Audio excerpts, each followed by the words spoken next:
Hi friends, నేను Yogesh. Welcome back to my channel to be honest content. ఈ వీడియోలో మనం డాకు మహారాజ్ మూవీ రివ్యూ చూడబోతున్నాం. Let's go into the video. వీళ్ళలో బాలకృష్ణ, బాబీ డియోల్ మెయిన్ లీడ్స్ గా యాక్ట్ చేశారు. అండ్ వీళ్ళతో పాటు ఊర్వశి రౌతెల్లా, ప్రజ్ఞా జైస్వాల్ అండ్ శ్రద్ధ శ్రీనాథ్ కూడా యాక్ట్ చేశారు. ఈ movie directed by Bobby Kolli and ఈ మూవీకి మ్యూజిక్ అందించింది తమన్. ఈ మూవీ మనకి కరెంట్లీ నెట్ఫ్లిక్స్లో అవైలబుల్గా ఉంది.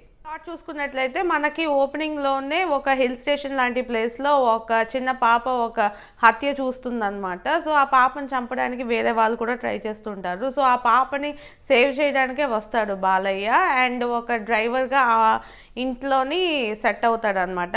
సో అసలు ఆ పాపని ఎందుకు సేవ్ చేయాలి, ఆ పాపకి బాలకృష్ణకి రిలేషన్ ఏంటి అన్నదే మిగతా స్టోరీ. అండ్ ఈ మూవీ ఫస్ట్ హాఫ్ బాగుందా, సెకండ్ హాఫ్ బాగుందా అంటే ఫస్ట్ హాఫ్ నార్మల్గానే ఉంటుంది. ఊర్వశి రౌతెల్లా అండ్ బాలకృష్ణకి ఆ పాపకి మధ్య ఒక చిన్న బాండ్ చూపిస్తారు ఫస్ట్ హాఫ్లోని.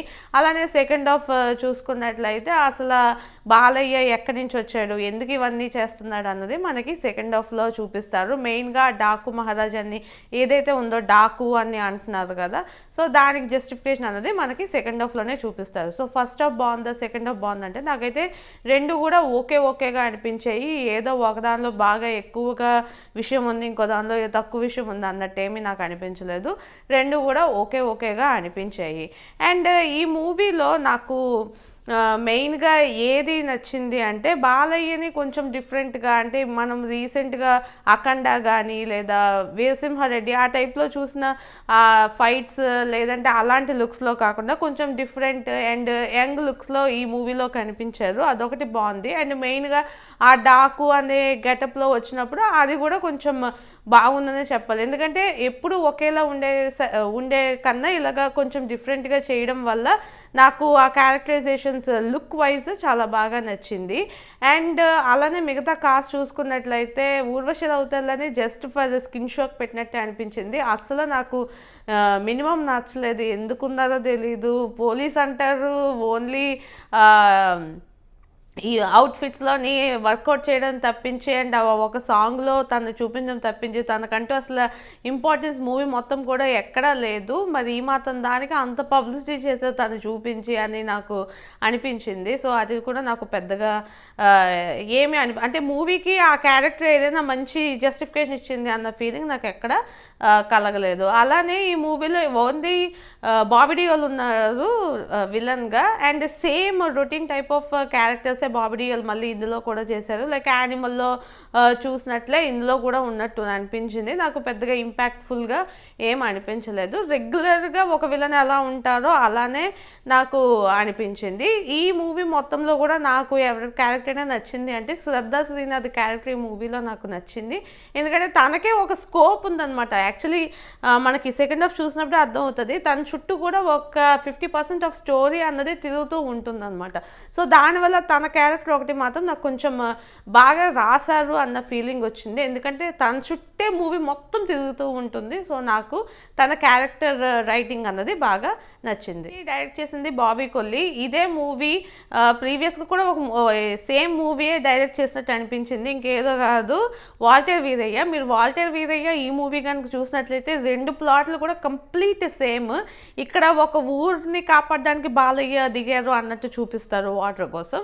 ఆ మూవీలో ఏంటంటే రవితేజ గురించి దిగారు, రవితేజ రివెంజ్ కోసం దిగారు అనిపిస్తుంది. ఆల్మోస్ట్ రెండు సేమ్ స్టోరీయే. నాకైతే ఏమనిపించిందంటే బాబు ఈ డైరెక్టర్ ప్రీవియస్గా చాలా మన బాలయ్య మూవీస్ చూసి అలవాటు అయిపోయినట్టున్నాడు. అందుకే సమరసింహారెడ్డి స్టోరీని, నరసింహారెడ్డి స్టోరీ ఇవన్నీ యాక్చువల్లీ ఇందిరా మూవీ ఈ మూడు కూడా సేమ్ స్టోరీ వైజ్ చూసుకున్నట్లయితే మొత్తం సేమే.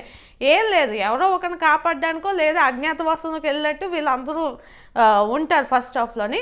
దాని తర్వాత ఇంటర్వెల్ వస్తుంది, ఇంటర్వెల్లో మంచి ఫైట్ పడతారు. దాని తర్వాత వీళ్ళు ఎవరో తెలుసా, వాళ్ళు ఎవరో తెలుసా, వీళ్ళు ఎందుకు వచ్చారో తెలుసా అన్నట్టు మనకు సెకండ్ హాఫ్లో చూపిస్తారు.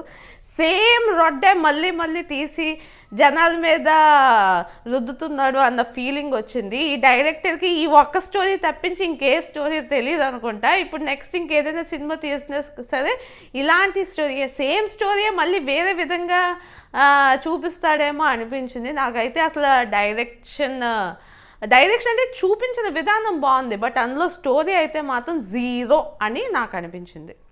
ఈ మూవీకి మ్యూజిక్ అందించింది తమన్, అండ్ ఈ మూవీలో కొంచెం బెటర్ అనే చెప్పొచ్చు. కాకపోతే సేమ్ రిపిటివ్ బీజిఎం ప్రతి దగ్గర రావడం వల్ల ఒక టైం అయిన తర్వాత కొంచెం నీరసం అనిపిస్తుంది. బట్ స్టిల్ ఈ మూవీకి తమన్ కొంచెం బెటర్గానే మ్యూజిక్ చేశాడు అనిపించింది. సో ఈ మూవీ నాకు ఎలా అనిపించింది అంటే, నాకైతే పెద్దగా ఏం నచ్చలేదు. ఓకే ఫిల్మ్, ఏదో క్యాజువల్గా చూడాలనుకుంటే చూడొచ్చు. అండ్ బాలయ్య ఫ్యాన్స్కి మేబీ నచ్చొచ్చు, ఎందుకంటే కొంచెం డిఫరెంట్గా ఉంటుంది previous movies. Only look and అవే తప్పించి మిగతాదంతా స్టోరీ అవన్నీ సేమే. ఫైట్స్ కూడా కొంచెం డీసెంట్గా ఉంటాయి ఈ మూవీలో, కొంచెం క్లాసీగా ఉంటాయి. కానీ 2 ప్లేస్లో ఒకటే రిపీషన్ ఉంటుంది. నాకు అది చూసినప్పుడు అయితే థియేటర్లో చాలా నవ్వుకున్నాను నేను, ఒరే బాబే మళ్ళీ ఇదేనా రా బాబు అని. సో ఓకే ఫైన్, ఒక్కసారి అయితే చూడొచ్చు, బట్ అంత గ్రేట్ మూవీ అయితే ఇది కాదు. అండ్ రీసెంట్లీ నేను విన్నది ఏంటంటే, ఇప్పుడు నెట్ఫ్లిక్స్లో వచ్చింది, అండ్ నెట్ఫ్లిక్స్లో ఊర్వశి రౌతెల్ల పార్ట్ ఏదైతే ఉందో అది తీసేశారు అని అంటున్నారు. మరి ఎంతవరకు నిజం అన్నది తెలీదు, చూడాలి.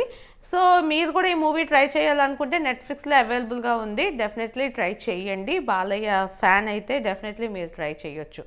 అండ్ ఈ వీడియో మీకు నచ్చినట్టయితే లైక్ చేయండి, మీ ఫ్రెండ్స్ అండ్ ఫ్యామిలీతో షేర్ చేయండి. ఇలాంటి మంచి వీడియోస్ మళ్ళీ చూడాలనుకుంటే నా ఛానల్కి సబ్స్క్రైబ్ చేసుకోండి. This is Yogesh signing off to be honest.